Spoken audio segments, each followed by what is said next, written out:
Hey everyone, and welcome! It was pretty much the year of one thing: AI stocks. I mean, the headlines were just screaming about it, right? But what if I told you the biggest, and I mean biggest, investment story of this decade isn't actually about the code? What if it's about the current?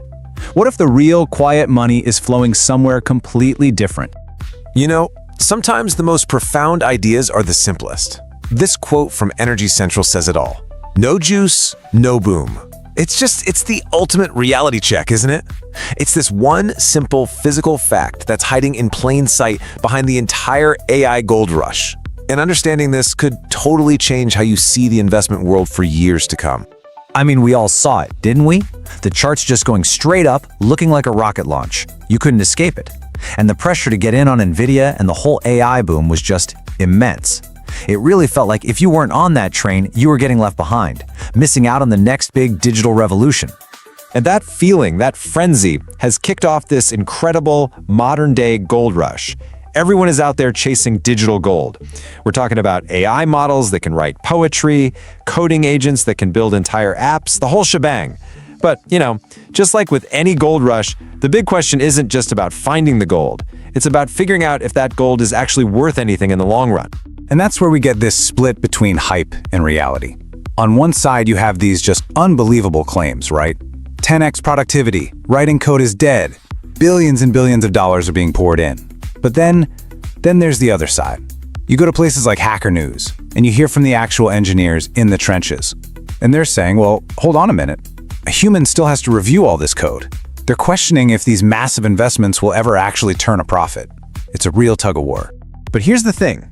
This entire digital gold rush, all the amazing code, all the mind-blowing models, it's all running headfirst into a giant, solid, physical wall. And this wall has absolutely nothing to do with software. It has everything to do with power. Okay, so let's get to the heart of it. An AI rack, that's the core hardware doing all the heavy lifting. It doesn't just need a little bit more electricity than a traditional server. No. It needs 10 times the power. 10! You can't just plug that into the wall. You can't just upgrade a few cables. We're talking about a fundamental redesign of the entire power infrastructure of a data center. It's a whole different ballgame. So when you use that much power, what do you get? A ton of heat, an incredible amount of heat. And getting rid of that heat is a massive, massive energy problem in itself. Get this, the cooling systems alone can use up to 40% of a data center's total energy. Just think about that for a second. You're spending almost as much electricity just to keep the machines from melting as you are to actually run the AI. It's wild. So, what does this all add up to on a bigger scale? Well, according to the International Energy Agency, the demand is just staggering. They're projecting that by 2030, data centers could be eating up to 12% of all electricity in the United States. Let that sink in. One single industry using over a tenth of an entire nation's power. This isn't just some small operational problem anymore. This is a national-level energy crisis in the making. Okay, so if the people digging for digital gold are about to hit a massive power wall, where is the real opportunity? Well, think about any gold rush in history. Who got rich? It usually wasn't the miners, who were risking everything for a lucky strike. No, the most reliable fortunes were made by the folks selling them the picks and shovels. And that exact same logic applies here. The real sustainable money is in the infrastructure that powers AI. And there's actually a name for this strategy. It's called infrastructure arbitrage. It's a really smart way of thinking. Basically, you look right past the super hype, super volatile tech companies and you invest in the essential physical stuff that they absolutely positively cannot live without. We're talking about the power grids, the energy solutions, the literal, non-negotiable backbone of this entire digital world. So this investment opportunity really breaks down into three main areas, three key pillars. First, you've got grid tech. These are the companies that are literally building and maintaining the power lines. Second, there's something called energy as a service, which is a new flexible way to deliver power.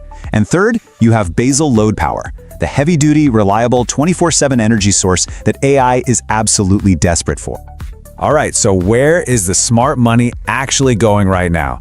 Let's take a look inside those first two pillars and see how savvy investors are already getting into position to ride this massive energy wave.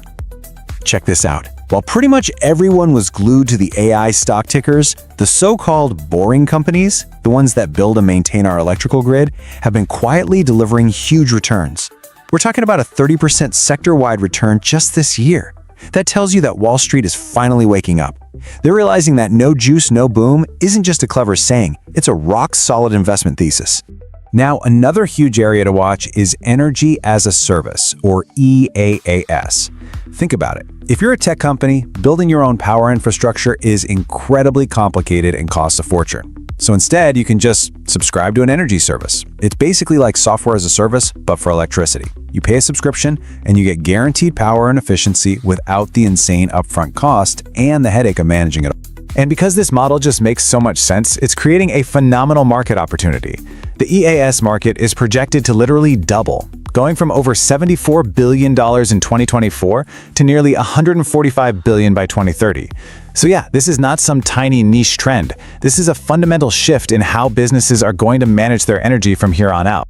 But okay, even with better grades in these new service models, we're still left with the biggest question of all. Where is all of this new, constant, reliable power actually going to come from? Well, to meet the relentless 24/7 demand of AI, the industry is seriously looking at a very powerful and, let's be honest, a historically controversial solution. You know, when Jensen Huang, the CEO of NVIDIA, the company that is literally at the dead center of the AI hardware universe, when he says that the growth of AI is going to require new nuclear mini-reactors, you really have to pay attention. This is no longer some fringe idea discussed in science labs. This is coming straight from the heart of the industry. So why is nuclear such a perfect match for AI? Well, it really boils down to a few key things. First, it provides what's called baseload power. That means it's always on, running at over 90% capacity, giving that constant stream of energy AI needs. Plus, new innovations like small modular reactors are making it more flexible. And look, the deals are already being signed. Giants like Microsoft and Meta are locking in long-term contracts with nuclear power companies. This isn't some guess about the future. It is happening right now. And that right there brings us to the core idea, the big takeaway from all of this.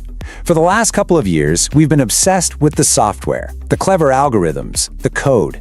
But the real bottleneck, the hard physical ceiling on how big AI can get, is power. You see, this revolution won't just be coded. It has to be powered. So this is the new landscape we're all looking at. The AI revolution will be powered, not just programmed. And that leaves every single one of us with a really important question to think about. Where are you putting your focus? Are you investing in the code, or are you investing in the current? The answer to that question might just decide who the biggest winners of the next decade are going to be. Wow, that was something, right? But don't go anywhere, there's more coming, and it's going to make you think in a whole new way. Quick reminder, if you like learning cool stuff without the fluff, subscribe now. You won't regret it. Have you ever wondered what happens when a company needs money, but the bank says no? Well, right now, trillions of dollars are quietly shifting away from the big banks we all know and flowing into the hands of a totally new type of lender. This is one of the biggest changes in finance in a generation, and we're going to break down exactly what's happening and, more importantly, why it matters to you. So you might be asking, why is all of this happening right now? Well, it all starts with a huge problem brewing in the market, a gap that created the perfect opportunity for these new lenders to jump in. Okay, it all kicks off right here, with something you've probably seen with your own eyes. More and more empty office buildings, quiet shopping centers. The commercial real estate market has taken its biggest nosedive in well over a decade. And look, this isn't just a small dip we're talking about, it's a major crack in the foundation of the economy. Now get a load of this number, a potential $160 billion. That's how much banks could lose, all tied to that struggling real estate market. Now, when banks are staring down a number that big, what do? They get nervous. And when banks get nervous, they slam the brakes on lending. Yeah, so because of these potential losses and a bunch of new, stricter rules, banks are really in a tight spot. They're being forced to keep way more cash on hand, which means they have a lot less to actually lend out. So imagine you're a small business owner, right? You're trying to grow, trying to get a loan. All of a sudden, the bank that's been there for years just says no. That right there, that's the gap we're talking about. So if the traditional banks are pulling back, who on earth is stepping in to fill that massive void? This is where our story gets really interesting. A brand new force is sweeping into the market, and they're ready to provide the capital that businesses are so desperate for. It's called private credit, and it's actually pretty simple.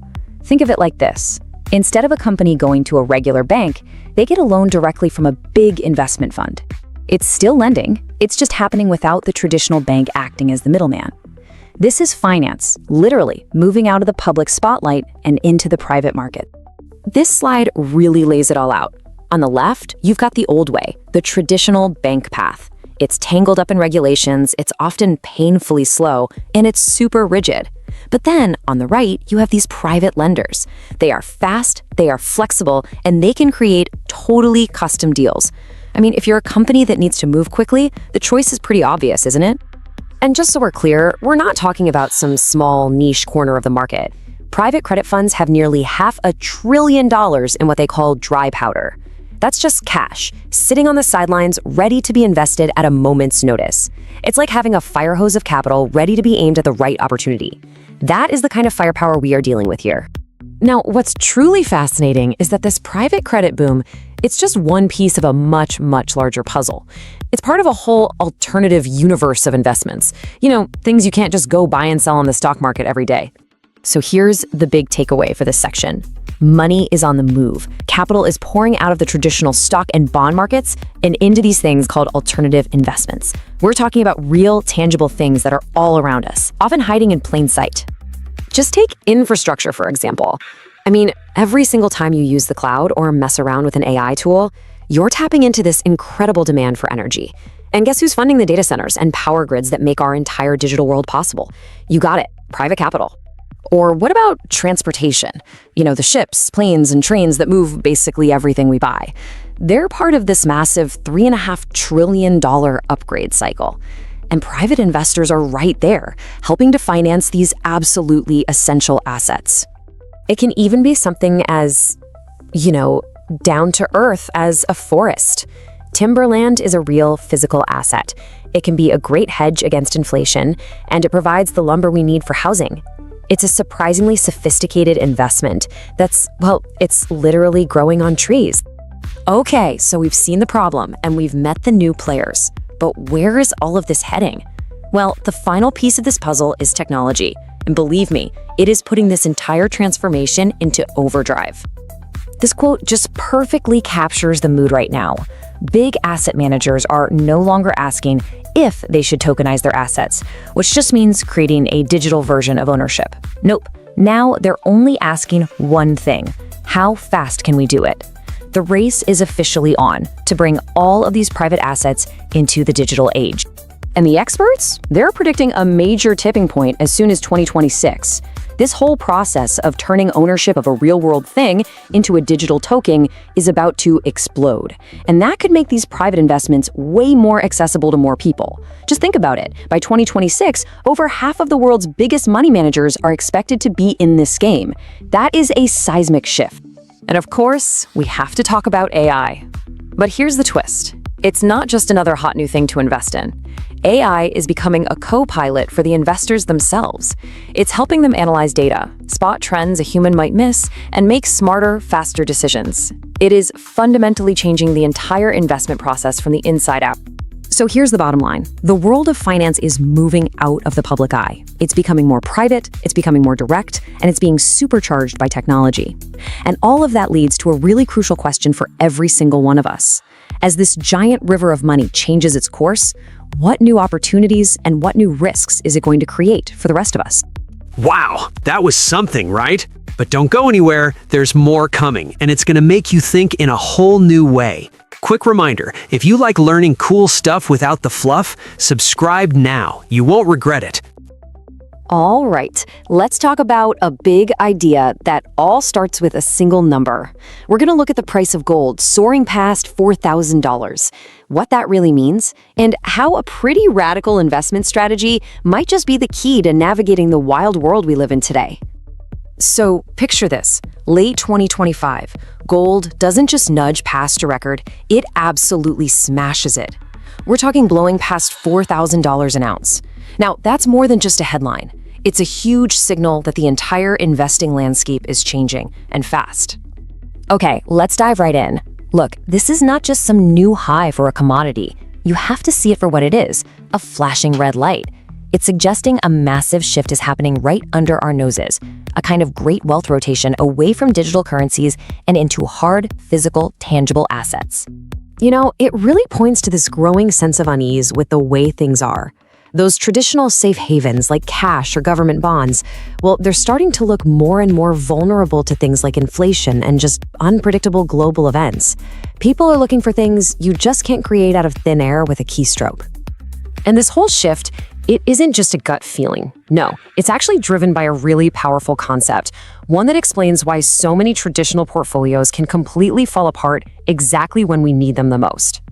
The idea was made famous by this thinker and former options trader, Nassim Nicholas Taleb. And a black swan is basically an event that comes out of absolutely nowhere and has a massive, game-changing effect. Think about the 2008 financial crisis, or even the rise of the internet. Nobody saw them coming, and they completely changed our assumptions about how the world works. So Taleb's core argument is that we as humans are just wired for simple, neat stories about how everything works. But that instinct, well, it makes us incredibly vulnerable to the messy, unpredictable events that just don't fit into our clean little narratives. So, if the world is pretty much guaranteed to surprise us, how in the world are you supposed to invest for it? Well, one answer is a strategy that doesn't even try to predict the future. Instead, it prepares for it by embracing extremes. Just picture a weightlifter's barbell, right? You've got all the heavy weight loaded up on the two ends, and there's basically nothing in the middle. And that structure is what makes it incredibly stable, but also really powerful. This investment strategy works exactly the same way. The approach is actually pretty simple, but it's also profound. You build a portfolio of two completely opposite parts. One part is your fortress. It's designed for pure survival. The other part, well, that's your collection of lottery tickets, designed for explosive, game-changing growth. Okay, let's really dig into the first side of this barbell. This is the foundation of your portfolio. This is the part designed to be completely rock solid and to protect your capital no matter what storm comes along. Now, gold is the classic choice here, right? But some folks argue that another hard asset has actually proven to be an even better shield against inflation. And unlike gold, it can actually put cash in your pocket every month, and you can use leverage to buy it, which can really amplify your returns. And honestly, the data here tells a pretty fascinating story. If you look at US house prices, that's the dark blue line, you can see how it has consistently grown faster than both inflation, which is the light blue line, and the price of gold, which is that teal line. To get a sense of just how powerful it can be to tie your wealth to tangible assets, we can actually look back at one of the most extreme economic crises in modern history. So back in the 1920s, Weimar Germany's currency became so worthless that people were literally burning stocks of it for heat. They stopped this complete catastrophe, not with gold, but by creating a brand new currency called the Rentenmark, which was backed by the real, tangible value of German land and property. That little history lesson really shows you the incredible stability that real assets can provide. But that's only half the story. Now we're going to flip to the complete other side of the barbell, where we go from playing pure defense to playing offense. We're actively looking for calculated risks for the chance of some truly exponential return. So this smaller slice of your portfolio, maybe say 10 or 20%, is for what you might call positive lottery tickets.